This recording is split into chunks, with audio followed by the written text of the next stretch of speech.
and welcome to Anne's Family Recipe. Today I'm sharing with you 5 different recipes for 3-ingredient Thanksgiving side dishes.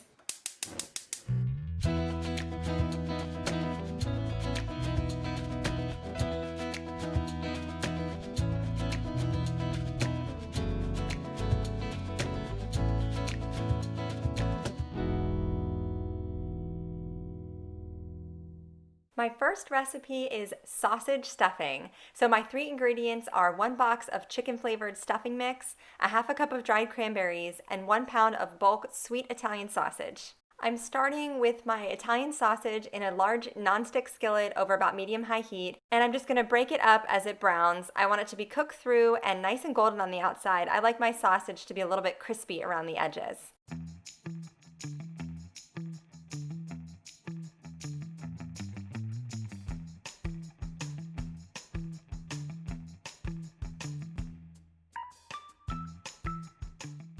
While my sausage cooled a little bit, I prepped my stuffing mix. Now I cheated a little bit here with a 4th ingredient. I have 1.5 cups of water, but I'm thinking that everybody has that on hand in their kitchen.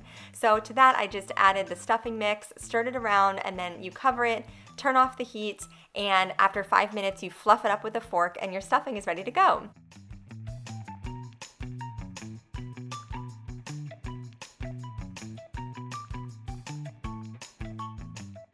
To the prepared stuffing, I added my cooked sausage and then, as I mentioned before, a half a cup of dried cranberries, which add this really nice sweet and chewy quality to the stuffing.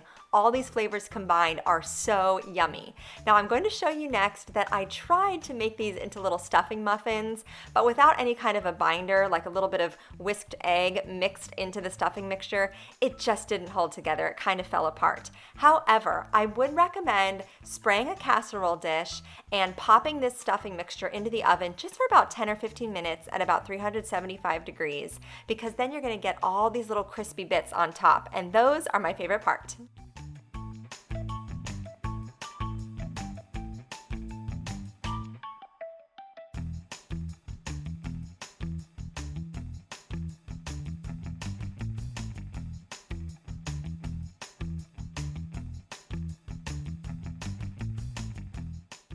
My next 3-ingredient Thanksgiving side dish is roasted parsnips, and this is a recipe straight from Nigella Lawson, whom I love, especially for her holiday recipes.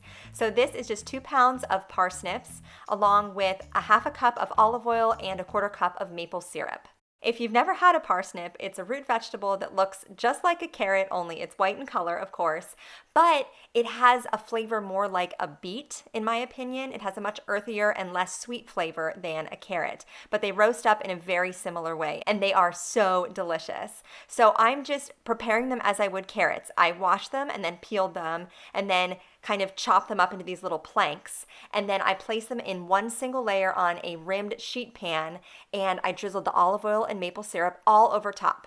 Then I used my hands to toss them around and spread them back out, and these roasted in the oven at 400 degrees for about 35 minutes until they were golden and fork tender.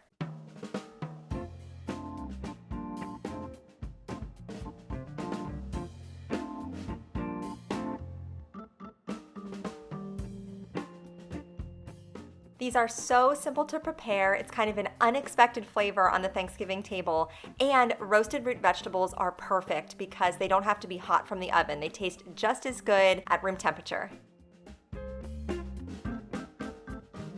Next up is my mother-in-law's cranberry fruit salad. So the 3 ingredients for this are canned mandarin oranges, which I drained, 2 cans of whole berry cranberry sauce, and then 3 ripe bananas.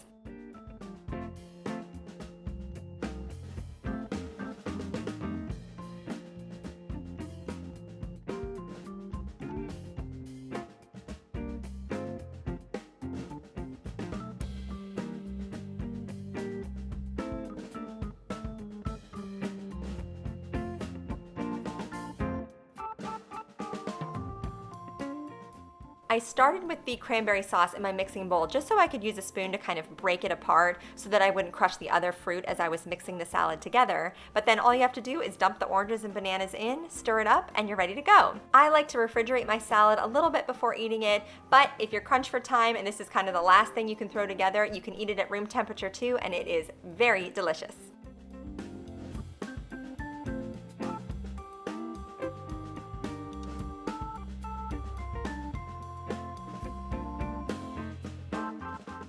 Last year, I shared my popover recipe, which I absolutely love, and I wanted to bring that back in miniature form. So my 3 ingredients are milk, flour, and eggs. And I'm starting by whisking 3 eggs together in a large mixing bowl. You want them to be nice and frothy. And then to that, you just add 1.5 cups of milk and 1.5 cups of flour and mix all that together until it's nice and smooth.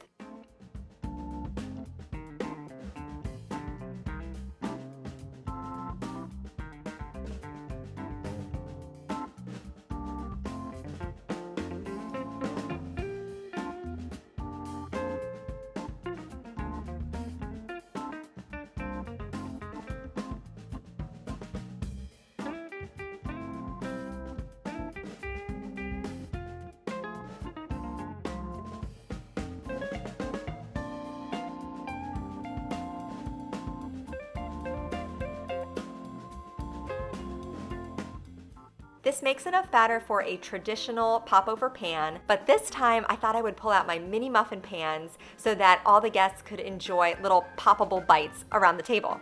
So you'll want to preheat your oven to 425 degrees with the mini muffin pan in the oven so it gets nice and hot. You'll see me here placing it on top of a cooling rack, but I ended up putting it on top of a baking tray first. Next, I sprayed it with baking spray. I'm sorry, that's kind of technically a 4th ingredient, but I think a lot of people have that in their pantry. And then I filled the little wells with the batter. It poured out really fast, so you can see the very first one I filled way up to the top, but it still ended up just fine. But you're really looking for more like 3/4 of the way full. And then these will bake for about 16 to 17 minutes at 425 degrees, and you don't want to open up the oven during the baking process or else you'll risk them deflating. Just turn on your oven light if you want to check on them. When they're finished, they'll have popped up and they'll be beautifully golden brown on top.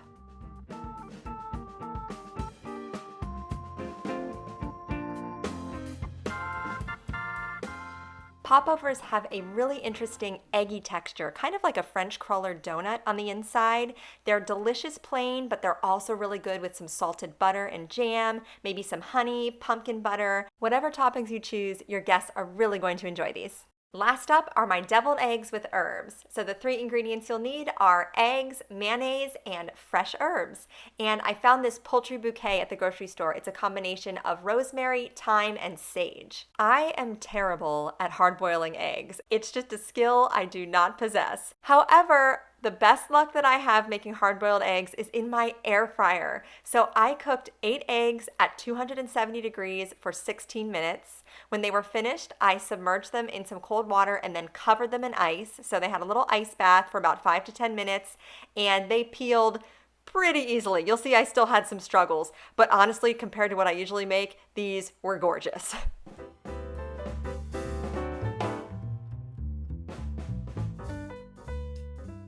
I sliced each egg in half and removed all of the yolks to a small bowl.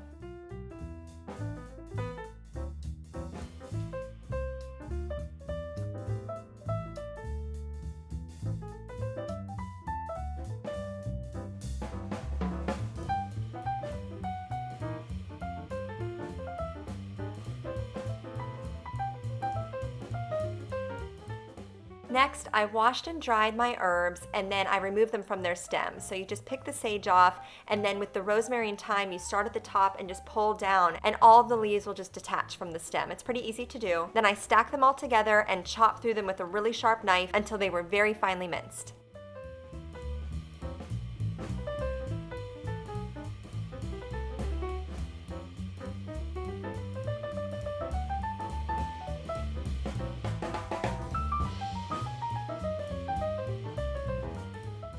To the egg yolks, I added 1/2 cup of mayonnaise, and you can add more or less depending on your preference. And I used a fork to mash up the egg yolks and incorporate the mayonnaise until it was pretty smooth and creamy. And then I stirred in all of the finely chopped herbs, and that's the filling. I have to admit that though I enjoyed the way that this mixture tastes, I thought it could use just a tiny bit of tang. So I added about a teaspoon of yellow mustard to my mixture, just to give it that little hint of tanginess in the background. It's not 100% necessary, but taste it and see what you think, and I won't tell anybody that you added a 4th ingredient.